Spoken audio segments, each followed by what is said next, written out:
네, 날씨가 다시 겨울로 간 것 같습니다. 오늘 너무 춥네요. 지난주 수요 말씀 이후에 그 자매를 통해서 몇몇 분들이 너무 좋았다, 너무 좋았다라고 이야기를 들었어요. 그래서 말씀이 너무 좋았구나라고 스스로 자만할 뻔했으나 그것이 말씀이 아니라 빨리 끝나서 너무 좋았다라고 이야기를 하시더라고요. 그래서 그것도 하나의 능력이구나, 하나님의 은사구나, 그런 생각을 했습니다. 그래서 성도님들이 기쁘고 너무 좋았다라고 하시면 또 제가 또 그에 응답할 수 있도록, 오늘 또 그 은사가 잘 발휘될 수 있도록 노력을 한번 해보도록 하겠습니다. 자, 오늘 말씀은요, 사무엘하 12장입니다.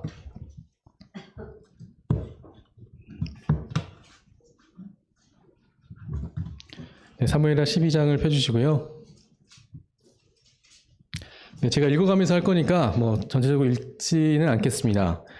사무엘하 12장은 이제 다윗이 이제 나단을 통해서 나단이 책망하는 모습, 그리고 그 책망을 통해서 다윗이 회개하고 벌을 받는 모습, 그리고 다윗의 첫 아이가 죽는 모습, 그리고 그 이후에 이제 하나님께서 축복해 주셔서 솔로몬이 탄생하고 그의 군대가 이제 승리하는 이런 모습들이 보여지게 됩니다.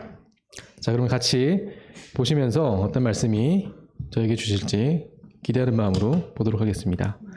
1절을 읽기 전에 11장 27절부터 같이 한번 읽어보도록 하겠습니다. 네, 11장 27절입니다. 네, 제가 읽겠습니다. 그 장례를 마침에 다윗이 사람을 보내 그를 왕궁으로 데려오니 그가 그의 아내가 되어 그에게 아들을 낳으니라. 다윗이 행한 그 일이 여호와 보시기에 악하였더라.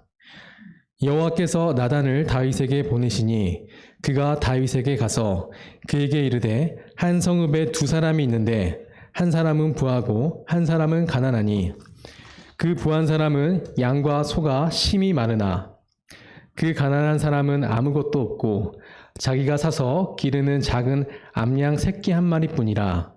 그 암양 새끼는 그와 그의 자식과 함께 자라며 그가 먹는 것을 먹으며 그의 잔으로 마시며 그의 품에 누움으로 그에게는 딸처럼 되었거늘 어떤 행인이 그 부자에게 오매 부자가 자기에게 온 행인을 위하여 자기의 양과 소를 아껴 잡지 아니하고 가난한 사람의 양 새끼를 빼앗아다가 자기에게 온 사람을 위하여 잡았나이다 하니 다윗이 그 사람으로 말미암아 노하여 나단에게 이르되 여호와의 살아계심을 두고 맹세하노니 이 일을 행한 그 사람은 마땅히 죽을 자라. 그가 불쌍히 여기지 아니하고 이 일을 행하였으니 그 양 새끼를 4배나 갚아 주리라 한지라. 네, 여기까지 일단 보겠습니다. 네, 1절에서 보시면 여호와께서 나단을 다윗에게 보내셨습니다. 11장 27절에서 여호와께서 다윗이 그 행한 일이 여호와께서 보시기에 악하다라고 말씀을 하셨고요.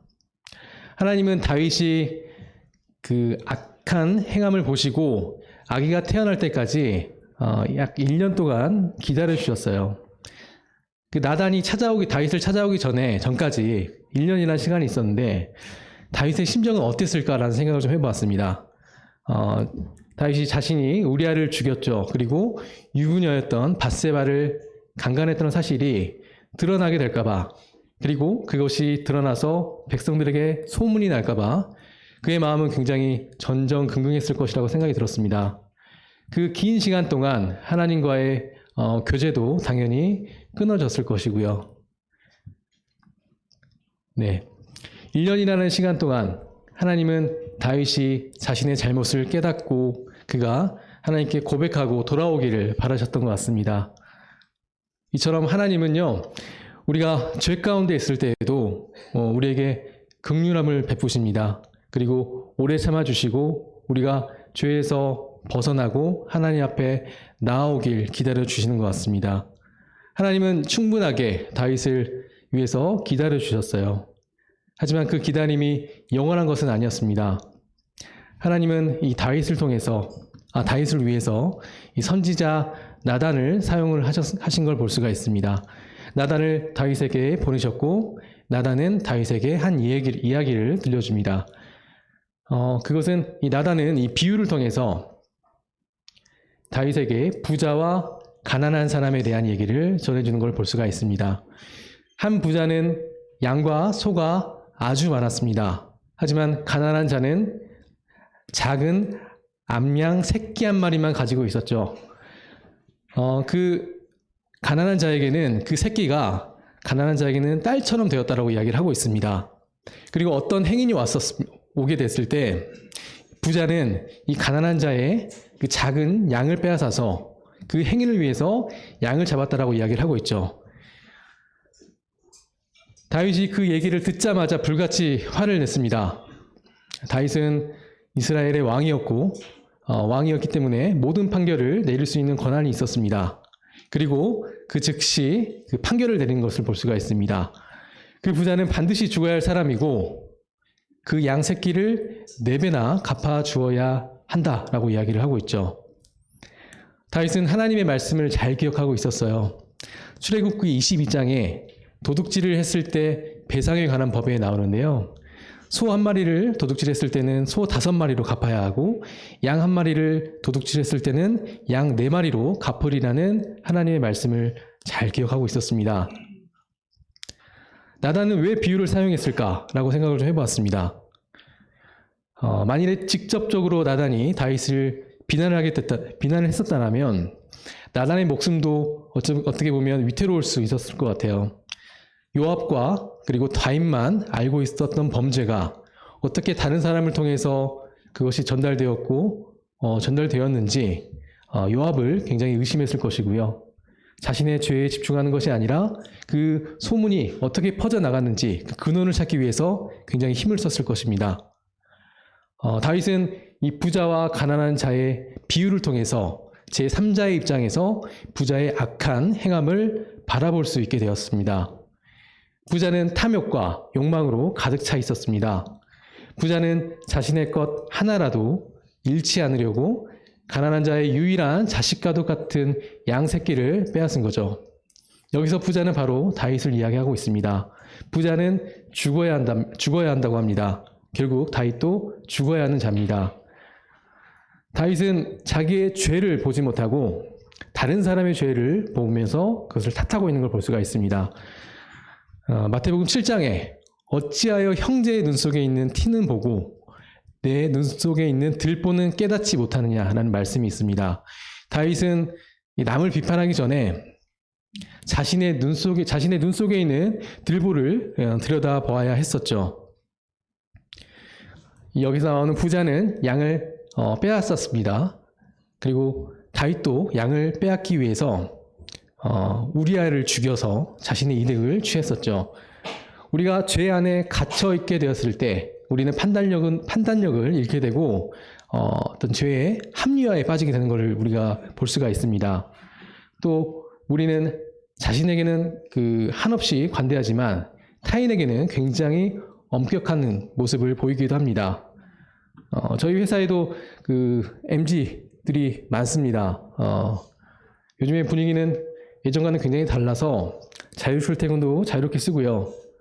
분위기 아주 자유롭게 회사 생활을 하고 있습니다. 근데 저는 어느새 꼰대가 되었습니다. 네. 나 때는요, 휴가도 5일밖에 안 됐었고요. 그리고 고참이 퇴근하기 전에는 퇴근도 잘 안 했거든요. 근데 요즘에는 그렇지 않아요. 그냥 인사도 없이 그냥 가기도 하고요.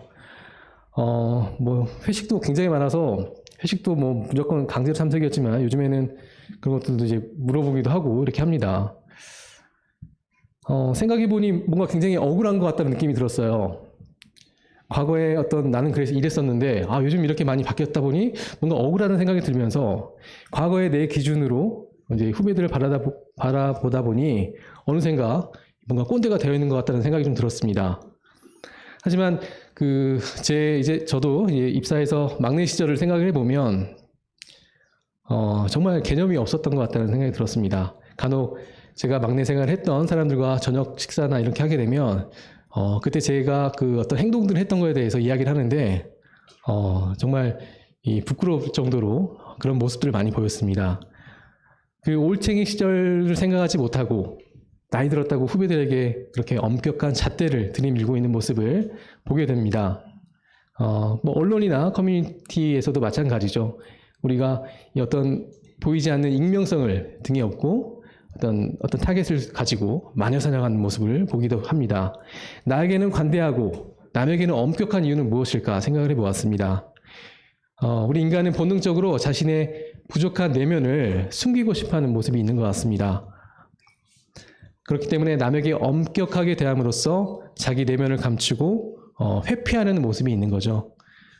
우리는 남을 비판하고 비난하기 전에 우리 자신 내면을 돌아보고 내 눈 속에 있는 들보를 들여다봐야 될 거라고 생각을 했습니다. 네, 7절부터 다시 한번 보겠습니다. 나단이 다윗에게 이르되 당신이 그 사람이라. 이스라엘의 하나님 여호와께서 이와 같이 이르시기를 하나님 여호와께서 이와 같이 이르시기를 내가 너를 이스라엘 왕으로 기름 붓기 위하여 너를 사울의 손에서 구원하고 내 주인의 집을 내게 주고 내 주인의 아내들을 내 품에 두고 이스라엘과 유다 족속을 내게 맡겼느니라. 만일 그것이 부족하였을 것 같으면 내가 내게 이것저것을 더 주었으리라. 그러한데 어찌하여 네가 여호와의 말씀을 업신여기고 나보기에 악을 행하였느냐? 네가 칼로 햇사람 우리아를 행하였느냐? 네가 칼로 햇사람 우리아를 치되 암몬 자손의 칼로 죽이고 그의 아내를 빼앗아 내 아내로 삼았도다. 이제 네가 나를 업신여기고 햇사람 우리아의 아내를 빼앗아 내 아내로 삼았은즉 칼이 내 집에서 영원토록 떠나지 아니하리라 하셨고 여호와께서 또 이와 같이 이르시기를 보라 내가 너와 내 집에 재앙을 일으키고 내가 내 눈앞에서 내 아내를 빼앗아 내 이웃들에게 주리니 그 사람들이 내 아내들과 더불어 백주에 동침하리라. 너는 은밀히 행하였으나 나는 온 이스라엘 앞에서 백주에 이 일을 행하리라 하셨다이다 하니. 네, 보다 못한 나단이 다윗에게 뭐라고 얘기하는지 보시면 당신이 그렇게 노하여 말했던 사람, 당신이 그 사람이라고 지적하고 있습니다. 다윗이 나단의 책망을 듣고 어떤 심정이었을까요? 다윗은 유부녀였던 밧세바를 얻기 위해서 그의 남편이었던 용맹한 우리아를 죽이기 위해서 요압을 지시해서 은밀하게 그를 죽였었죠. 그리고 밧세바를 통해서 아기가 태어날 때까지 자신의 죄를 숨기고 살았습니다. 요압 외에는 아무도 자신이 범한 죄를 모를 것이라고 생각하며 살아왔었던 거죠. 하지만 다윗이 나단의 지적에 가슴이 철렁 내려앉았을 것이라고 생각이 들었습니다. 나단의 입을 통해서 자신이 한 일이 너무나 적나라하게 드러나게 되는 거죠. 이 모든 범죄의 시작은 9절에서 다윗이 여호와의 말씀을 업신여긴 것부터 시작되었다라고 이야기하고 있습니다. 그리고 그 죄의 대가는 혹독할 것이라고 말씀하고 계시죠. 칼이 내 집에서 영원토록 떠나지 않을 것이다. 이 얼마나 무서운 말씀인가요? 실제로 13장부터 보시면 다윗의 가정이 바람잘 날이 없는 것을 보게 됩니다. 13장에서 압살롬이 다윗의 장남이었던 이복형인 암놈을 죽이는 모습을 볼 수가 있고요. 15장에 가면 압살롬이 반역을 해서 아버지인 다윗이 도망치는 희세가 되었고요. 또 압살롬이 아버지 다윗의 첩이었던 후궁들을 백주 대낮에 강간하는 모습도 볼 수 있습니다. 그랬던 다윗의 아들 압살롬이 18장에 가서 또 죽게 되고요. 다윗의 넷째 아들 아도니아는 솔로몬에 의해서 죽게 되는 모습을 보면서 다윗의 가정이 칼이 여호와 하나님께서 말씀하셨던 것처럼 칼이 내 집에서 영원토록 떠나지 않을 것이라는 말씀이 이루어지고 있는 모습들을 우리는 볼 수 있습니다. 네, 우리가 지은 죄도 하나님 심판대 앞에서 서게 됐을 때 그것이 적나라하게 드러나게 될 것입니다. 우리는 심판대 앞에 섰을 때 우리의 죄를 부인할 수 없을 것입니다. 우리가 오늘날 어떤 삶을 살아가야 될지 생각해 보면 우리는 보는 자가 없어도 하나님께서는 그것을 모든 것을 우리를 통해 보고 계시고 또 우리의 죄가 언젠가는 그것을 드러나게 하신다는 것을 늘 염두에 두고 살아야 된다고 생각을 했습니다. 그것은 감시가 아니라고 생각합니다. 하나님은 우리를 사랑하셨고 우리에게 자유의지를 주셨죠. 하나님은 우리 안에 그 하나님 안에서 자유함을 충분히 누리게 하셨고요. 우리를 죄 가운데 머물지 않게 하시기 위해서 우리를 위해서 기도하시고 인도하시는 하나님을 우리는 먼저 생각해야 될 거라고 생각합니다. 네, 13절 읽도록 하겠습니다. 다윗이 나단에게 이르되 내가 여호와께 죄를 범하였노라 하며 나단이 다윗에게 말하되 여호와께서도 당신의 죄를 사하셨나니 당신이 죽지 아니하려니와 이 일로 말미암아 여호와의 원수가 크게 비방할 거리를 얻게 하였으니 당신이 낳은 아이가 반드시 죽으리라 하고 나단이 자기 집으로 돌아가니라. 우리아의 아내가 다윗에게 낳은 아이를 여호와께서 치심에 심히 앓는지라. 네, 다윗은 이제야 자신의 죄를 고백합니다. 마치 죄를 짓고 오랜 시간 도피하다가 숨어 지내다가 끝내 경찰에 붙잡혔던 어떤 도둑의 어떤 이런 심정이 아니었을까라는 생각이 좀 들었습니다. 아, 드디어 끝이 났구나. 그동안 마음 졸이면서 하나님과 교제가 단절된 채 그동안 지내왔던 지난 삶들이 그에게 스쳐 지나가면서 또 한편으로는 자신의 입으로 죄를 시인하면서 마음 한편이 편하지 않았을까라는 생각 좀 들었습니다. 다윗은 즉각 죄를 고백했습니다. 내가 여호와께 죄를 범하였노라 라고 이야기하고 있죠. 다윗은 1년 동안 그 죄를 숨기고 도망치며 피해서 살아왔지만 그 죄가 그의 앞에서 명백하게 드러났을 때 그는 변명하거나 회피하지 않았습니다. 다윗이 그리고 죄를 고백했을 때 하나님은 그를 용서하셨습니다. 이처럼 죄의 연결고리를 끊는 것은 죄의 고백으로부터 시작되는 것을 알 수가 있습니다. 우리가 죄를 품고 산다는 것은 하나님과의 교제가 끊어진다는 것을 의미합니다. 우리는 연약하고 정말 나약한 존재라서 본질적으로 이 죄 가운데 있는 것을 좋아하죠. 하지만 그 죄가 지속되고 그 죄가 무뎌지게 된다면 그리고 그 죄가 깊숙하게 들어오게 된다면 그것을 끊어내는 것은 결코 쉬운 일이 아닐 거라고 생각합니다. 그렇지 않기 위해서는 우리는 매일 회개해야 한다고 생각합니다. 매일매일 우리는 죄의 연결고리를 끊어내려고 예를 써야 한다고 생각합니다. 우리가 감사에 대한 생각들은 참 많이 하는 것 같습니다. 어떤 성도 간의 교제 가운데서도 감사함에 대한 풍성함 많이 있는 것 같은데요. 그에 반해 우리 회개에 대해서는 많은 교제를 하지 않는 것 같다는 생각이 좀 들었습니다. 아무래도 일상이 반복되다 보니까 우리가 이 회개에 대해서 좀 더 무심해지는 것 같다는 생각이 좀 들었습니다. 네, 저 같은 경우도 회사, 집 매일매일 이런 반복되는 삶을 살다 보니 딱히 오늘 하루 죄를 지은 게 없는 것 같기도 하고 또 기억도 잘 나지도 않고요. 하지만 성경에서 야고보서 5장 16절에서는요. 그러므로 너희 죄를 서로 고백하라 라고 하나님께서는 말씀하고 계십니다. 그렇기 때문에 우리가 죄에 둔감해지기 전에 죄에 민감해지고 죄를 지었을 때 즉각 회개하는 것이 필요하다고 생각합니다. 네, 회개는 지극히 개인적인 것입니다. 회개는 하나님과 나와의 관계에서 소통하는 것이고요. 다윗이 내가 여호와께 죄를 범하였노라고 이야기했던 것처럼 회개는 나의 고백으로 시작을 하는 걸 알 수가 있습니다. 또 회개는 죄를 포기하는 것입니다. 회개는 죄에서 마음이 떠나는 생활의 변화를 또 의미합니다. 베드로전서 3장 9절에 주께서는 너희를 대하여 오래 참으사 아무도 멸망하지 아니하고 다 회개하기에 이르기를 원하시느니라 라고 말씀하고 계십니다. 하나님은 우리를 위해서 오래 참아주시고 우리가 회개하기를 기다리고 계신다는 것을 알 수 있습니다. 하나님은 다윗의 회개를 들으셨습니다. 그리고 그의 죄를 사해 주셨고 마땅히 죽어야 하는 다윗을 죽이지 않으셨습니다. 하지만 우리가 회개에 대해서 잘못 이해하고 있을 때 어떤 일이 벌어지는지 생각을 해보면요. 영화 밀양이 있습니다. 혹시 보셨는지도 모르겠는데 전도연이 나왔던 그 영화인데요. 간단하게 제가 내용을 말씀드리면 전도연의 아들이 한 명 있습니다. 그 아들이 유괴범에 의해서 납치가 되는데요. 결국 납치되고 그 아이가 살해됩니다. 유괴범에 의해서.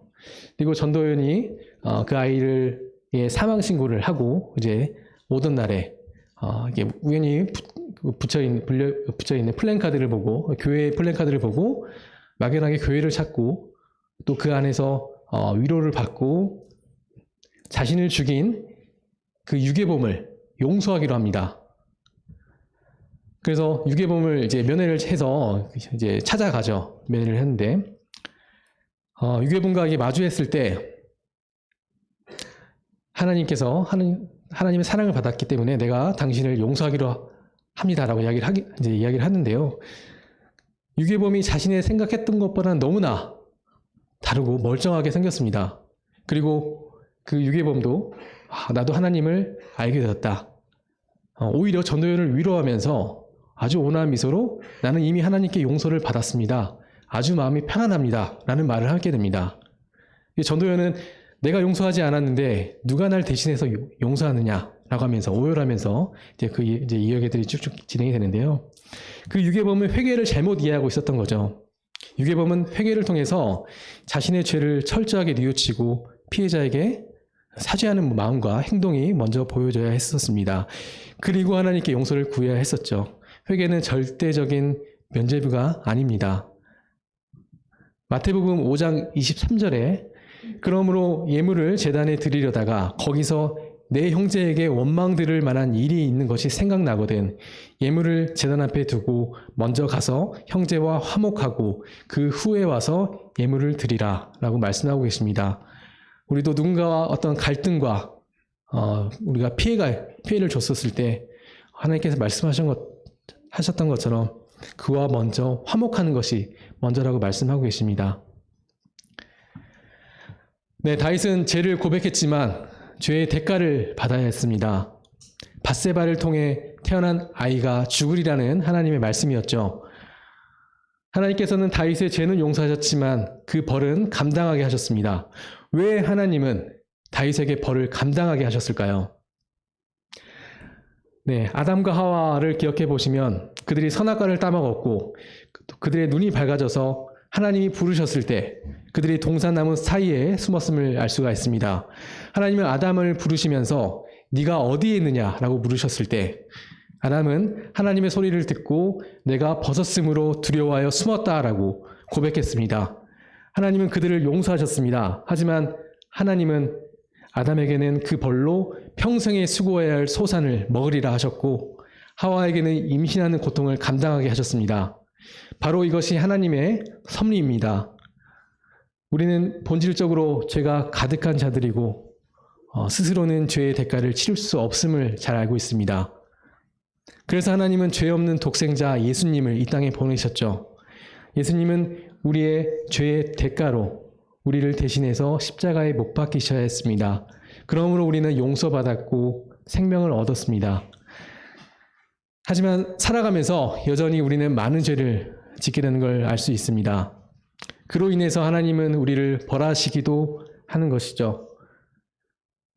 하지만 그 벌을 통해서 그것을 통해서 우리는 하나님의 섭리를 이해할 수 있습니다. 그리고 그 깊은 묵상 가운데 우리가 거하게 될 때 우리를 아끼시고 사랑해 주시는 하나님을 만날 수 있을 것입니다. 마치 자녀가 잘못된 길로 가고 있었을 때 부모가 자녀를 벌하고 용서하는 것과 같은 거죠. 그것은 사랑이 동반되는 것입니다.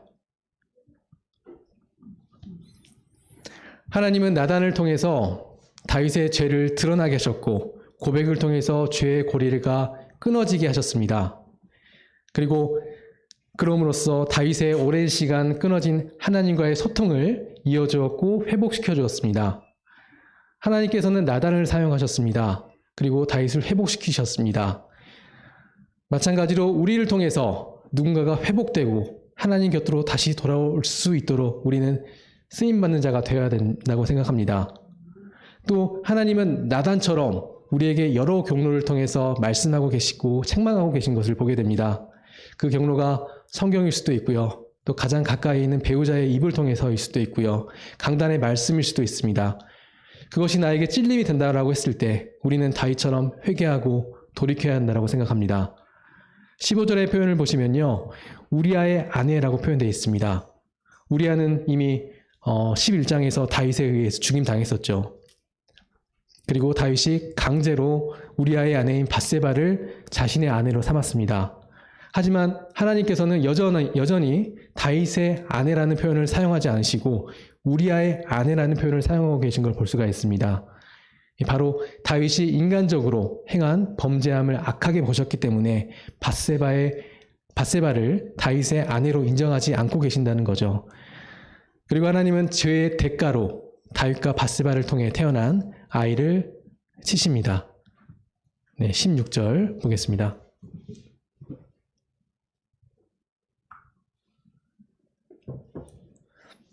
다윗이 그 아이를 위하여 하나님께 간구하되 다윗이 금식하고 안에 들어가서 밤새도록 땅에 엎드렸으니 그 집의 늙은 자들이 그 곁에 서서 다윗을 땅에서 일으키려 하되 왕이 듣지 아니하고 그들과 더불어 먹지도 아니하더라.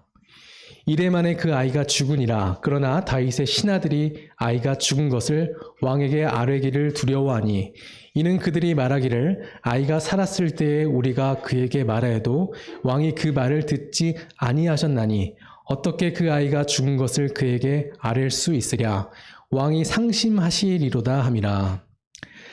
다윗이 그의 신하들이 서로 수군거리는 것을 보고 그 아이가 죽은 줄을 다윗이 깨닫고 그의 신하들에게 묻되 아이가 죽었느냐 하니 대답하되 죽었나이다 하느니라.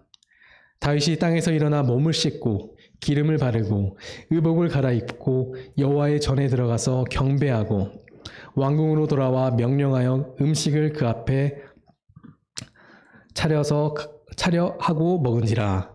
그의 신하들이 그에게 이르되 아이가 살아있을 때에는 그를 위하여 금식하고 우시더니 죽은 후에는 일어나서 잡수시니 이 일이 어찌 됨이니까 하니 이르되 아이가 살았을 때에 내가 금식하고 운 것은 혹시 여호와께서 나를 불쌍히 여기사 아이를 살려주실는지 누가 알까 생각하빙거니와 지금은 죽었으니 내가 어찌 금식하랴.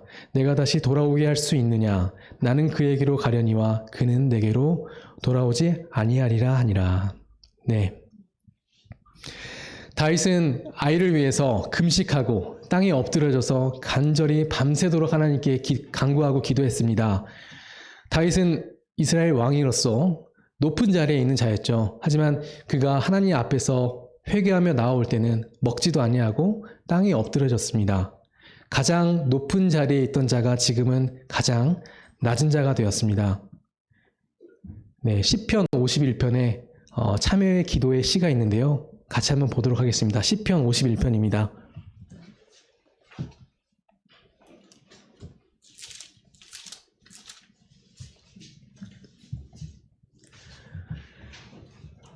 네, 51편은 나단이 다윗에게 이제 책망하고 다윗이 죄를 고백하고 난 다음에 지어낸 시입니다. 네, 다 읽지는 않고요. 네, 제가 1절부터 3절 같이 보도록 하겠습니다.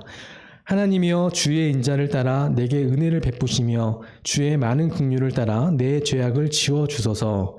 나의 죄악을 말갛게 씻으시며 나의 죄를 깨끗이 제하소서. 물은 나는 내 죄가를 아오니 내 죄가 항상 내 앞에 있나이다. 네, 9절부터 11절까지는 또 같이 읽어보도록 하겠습니다. 9절부터 11절까지입니다. 시작. 주의 얼굴을 내 죄에서 돌이키시고 내 모든 죄악을 지워 주소서. 하나님이여 내 속에 정한 마음을 창조하시고 내 안에 정직한 영을 새롭게 하소서. 나를 주 앞에서 쫓아내지 마시며 주의 성령을 내게서 거두지 마소서. 네, 그리고 16절부터 17절까지 또 같이 읽도록 하겠습니다. 시작. 주께서는 제사를 기뻐하지 아니하시나니 그렇지 아니하면 내가 드렸을 것이라. 주는 번제를 기뻐하지 아니하시나이다. 하나님께서 구하시는 제사는 상한 심령이라. 하나님이여 상하고 통회하는 마음을 주께서 멸시하지 아니하시리이다. 네, 마지막 말씀을 보신 것처럼 다윗은 하나님께 드리는 제사보다 중요한 것이 있음을 깨달았습니다. 그것은 상한 심령입니다.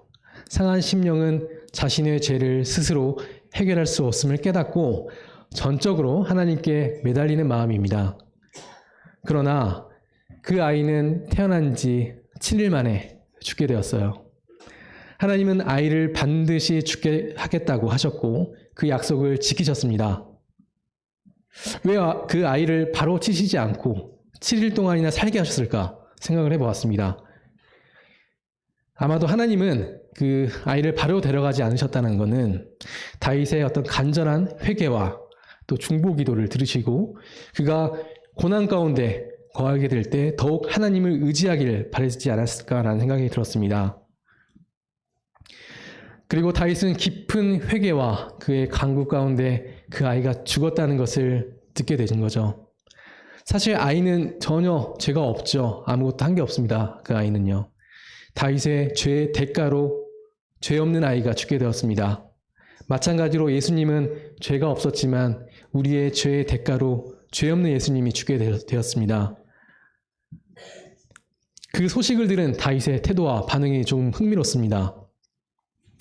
가장 먼저 그가 한 일이 몸을 씻고 기름을 바르고 의복을 입고 성전에 들어가는 거였습니다. 그리고 그는 성전에서 경배를 드렸다라고 이야기하고 있습니다. 다윗은 여호와의 말씀을 업신여겼던 사람이었죠. 그로 인해서 악을 행하였고 그 아이가 죽게 되었습니다. 아이가 죽게 된 7일 동안 다윗은 철저하게 엎드려졌습니다. 생명을 다루시는 하나님 앞에서 그의 주권을 인정하게 되었습니다. 아, 이 아이의 생명은 나에게 있는 것이 아니구나. 하나님의 손에 달려있구나 라고 생각했습니다. 신하들이 다윗에게 아이가 죽기 전과 후의 태도가 너무나 다르다 보니 의아해하면서 그에게 이제 어찌 된 일인지 이제 묻는 거죠. 다윗은 이렇게 대답합니다. 아이가 지금은 죽었으니 내가 어찌 금식하랴? 내가 다시 돌아오게 할 수 있느냐? 나는 그에게로 가려니와 그는 내게로 돌아오지 아니하리라. 다윗은 하나님 나라를 잘 이해하고 있었습니다. 우리는 우리의 어떤 삶이 끝나고 다하게 되면 하나님 나라에 들어갈 수 있습니다. 그리고 우리는 그곳에서 영원한 안식을 누리게 되는 거죠. 많은 사람들이 영원히 살 것처럼 하루를 살아가고 있습니다. 하지만 사람은 누구나 죽습니다. 먼저 태어났다고 해서 먼저 죽는 것이 아니고 늦게 태어났다고 해서 늦게 죽는 것도 아니죠. 순서가 없습니다. 이 세상에 영원한 것도 없습니다. 이별도 영원하지 않습니다. 우리는 잠시 이 땅에서 살다가 사랑하는 사람과 이별하기도 하지만 그 이별은 잠시뿐이고 저 천국에서 다시 만나게 될 수 있다는 것을 소망하고 있습니다. 다윗은 이미 아이를 데려가신 하나님 앞에서 낮은 자의 마음으로 순종하고 하나님의 통치를 인정했습니다. 우리에게도 내 뜻과 내 의지로 할 수 없는 것들이 굉장히 많이 있습니다. 사랑하는 가족을 잃는다는 것, 또 건강이 악화되는 것, 또 회사에서 승진이 안 되는 것, 취업이 안 되는 것, 이루 말할 수 없는 아픔과 역경들이 우리에게 있는 것을 알 수 있습니다.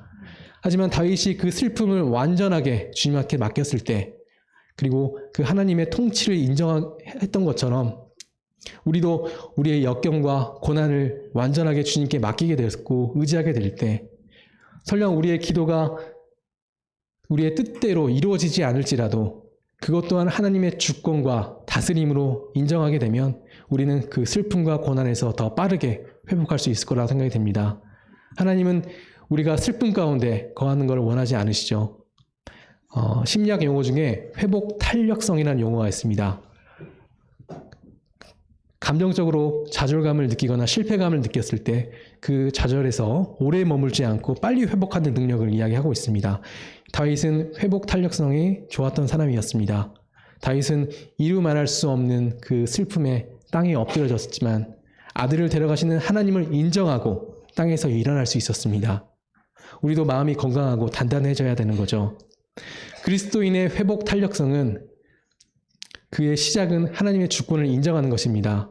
내 손을 떠난 모든 것을 하나님께 맡기고 의지할 수 있는 자가 되어야 합니다. 네, 24절 보겠습니다.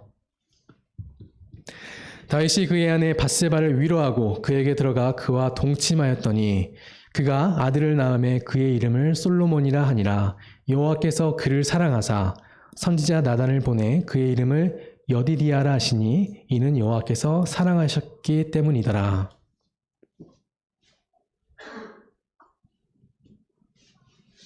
네, 다윗은 하나님 앞에 회개하였습니다. 하나님은 회개했던 다윗을 용서하셨고요. 15절에서 우리아의 아내라고 했던 표현이 24절에 와서는 그의 아내 밧세바로 표현되고 있습니다. 하나님은 이제 밧세바를 다윗의 아내로 인정하고 계시는 거죠. 하나님은 아이를 잃은 밧세바도 위로하시고 또 밧세바를 통해서 솔로몬을 태어나게 하셨습니다. 역대상 22장 9절에서요. 보라, 한 아들이 내게서 나리니 그는 온순한 사람이라. 내가 그로 주변 모든 대적에게서 평온을 얻게 하리라. 그의 이름을 솔로몬이라 하리니 이는 내가 그의 생전에 평안과 안일함을 이스라엘에게 줄 것임이라. 솔로몬은 평온이라는 뜻입니다. 솔로몬을 통해서 하나님과 다윗의 관계가 평온해졌다는 것을 뜻하기도 합니다. 하나님은 솔로몬을 여디디아라고도 부르셨다고 합니다. 여디디아는 여호와께서 그를 사랑하신다라는 뜻입니다. 사실 솔로몬은 아무것도 한 게 없습니다. 그저 다윗의 몸을 통해서 태어난 것뿐이죠. 그렇다고 아버지 다윗이 잘한 것이 있느냐? 다윗도 잘한 것이 하나도 없습니다. 하지만 하나님은 다윗과 맺은 언약을 기억하고 계시는 거죠. 사무엘하 7장 12절의 말씀입니다. 내 수완이 차서 내 조상들과 함께 누울 때에 내가 내 몸에서 내 씨를 내 뒤에 세워 그의 날을 견고하게 하리라. 그는 내 이름을 위하여 집을 건축할 것이요 나는 그의 나라 왕위를 영원히 견고하게 하리라. 하나님은 이 언약으로 솔로몬을 여디디아, 하나님이 사랑하는 자라고 부르셨습니다. 우리도 하나님 앞에서 아무것도 한 게 없고 잘한 게 없는 자입니다. 하지만 하나님께서는 우리를 여디디아로 불러주시고 사랑하는 자로 살아주셨음을 생각하게 됩니다. 하나님은 회개하고 돌아왔던 다윗에게 큰 은혜를 베푸셨습니다. 하나님은 다윗의 아들이 태어난 지 7일 만에 데려가셨지만 놀랍게도 다윗에게 또 다른 아들을 선물해 주셨죠.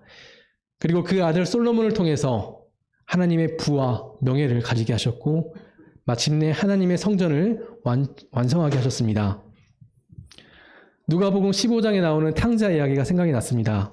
방탕한 생활을 하고 비참한 돼지치기로 전락했던 탕자가 회심을 하죠. 아버지께 죄를 고백합니다. 그리고 그 아버지는 그 아들을 용서하고 돌아온 탕자를 위해서 축제를 열고 귀한 것들을 그를 위해 준비해 주었습니다. 하나님은 탕자와 같았던 다윗을 용서하시고 위로하시고 사랑하셨습니다. 첫 번째 아들의 죽음은 죄와 심판의 메시지였습니다. 하지만 두 번째 솔로몬의 아들을 통해서 구원과 은총의 메시지를 주셨습니다. 이처럼 하나님은 우리가 죄에서 회개하고 옛것을 끊어낼 때 더욱더 새로운 풍성함을 주시고 더 많은 은혜와 은총을 베푸시는 분임을 우리는 알 수가 있습니다. 네, 26절 보겠습니다. 요압이 암몬 자손의 랍바를 쳐서 그 왕성을 점령하매 요압이 전령을 다윗에게 보내 이르되 내가 랍바 곧 물들의 성읍을 쳐서 점령하였으니 이제 왕은 그 백성의 남은 군사를 모아 그 성에 맞서 진치고 이 성읍을 쳐서 점령하소서. 내가 이 성읍을 점령하면 이 성읍이 내 이름으로 일컬음을 받을까 두려워하나이다 하니 다윗이 모든 군사를 모아 랍바로 가서 그곳을 쳐서 점령하고 그 왕의 머리에서 보석 박힌 왕관을 가져오니 그 중량이 금 1달란트라. 다윗이 자기의 머리에 쓰니라. 다윗이 또 그 성읍에서 노략한 물건을 무소히 내오고 그 안에 있는 백성들을 끌어내어 톱질과 썰의질과 철 도끼질과 벽돌구이를 그들에게 하게 하니라. 암몬 자손의 모든 성읍을 이같이 하고 다윗과 모든 백성이 예루살렘으로 돌아가니라. 네, 놀랍게도 다윗은 여전히 암몬 자손과의 전쟁 가운데 있었습니다. 이제 요압은 암몬 자손의 랍바성을 점령하기 바로 직전이었어요. 이 랍바성이라고 나와 있는데요. 랍바성은 이 왕족들이 머무는 곳이었다라고 하네요. 그 랍바성은 이 강을 끼고 있었다고 합니다. 그래서 이 강으로 흘러 들어온 물을 저장을 해서 주변 성읍들에게 그 물을 공급하는 역할을 했기 때문에 물의 성이라고 불렸다라고 합니다. 물을 공급하는 역할을 하는 랍바성만 정복하면 이제 물의 공급이 끊기고 주변 성읍들이 항복하게 되겠죠. 네, 다윗은 이런 전쟁 중에 예루살렘 성에 머물고 있었고 죄를 지었습니다. 다윗이 있어야 할 곳은 전쟁터였죠. 요압은 자신의 이름으로 그 전쟁에서 승리하는 것을 두려워했기 때문에 다윗에게 직접 랍바성을 점령하라고 합니다. 그리고 다윗은 랍바성을 점령하고 승리하였습니다. 이 모든 것이 다윗의 악행과 회개와 하나님의 용서와 축복이 이 전쟁 가운데 이루어지고 있음을 보게 됩니다. 다윗은 범죄함에도 불구하고 하나님은 다윗의 모든 전쟁에서 승리하게 하셨고 그의 나라를 견고하게 하리라는 그 언약을 성취하고 계심을 말씀을 통해서 보게 됩니다. 네, 정리하겠습니다. 다윗은 하나님의 말씀을 업신여겼고 악을 행했던 자였습니다. 그럼에도 불구하고 하나님은 다윗과의 언약을 기약하시고 나단을 보내셔서 그가 죄에서 돌이킬 수 있도록 하셨습니다. 그리고 다윗은 회개함으로 죄를 고백했고 하나님은 그를 용서하셨습니다. 하나님은 죄를 용서하셨지만 죄의 대가는 감당하게 하셨습니다. 그리고 다윗이 하나님 앞에 엎드려졌을 때 다윗은 하나님의 주권과 섭리와 통치를 인정하게 됩니다. 하나님은 다윗이 범죄함에도 그의 아들 솔로몬을 사랑하시고 다윗의 군대를 승리로 이끄시는 분입니다. 네, 오늘도 우리는 죄를 짓습니다. 하지만 우리는 회개를 통해서 옛것을 끊어내게 될 때 하나님께서 우리에게 더 큰 은총을 베푸실 것을 말씀을 통해 배우게 됩니다. 하나님의 약속은 신실하시고 변함이 없으십니다. 그리고 그 약속이 지금 이 순간에도 이루어져 가고 있다는 것을 기억하시고 그 약속을 소망하시고 살아가는 성도님들이 되시길 바랍니다. 네, 감사합니다. 말씀은 이제 여기까지고요. 3주 동안 부족한 말씀 들어주시느라 너무 감사드립니다. 말씀을 통해서 저도 많이 배우게 되었고요.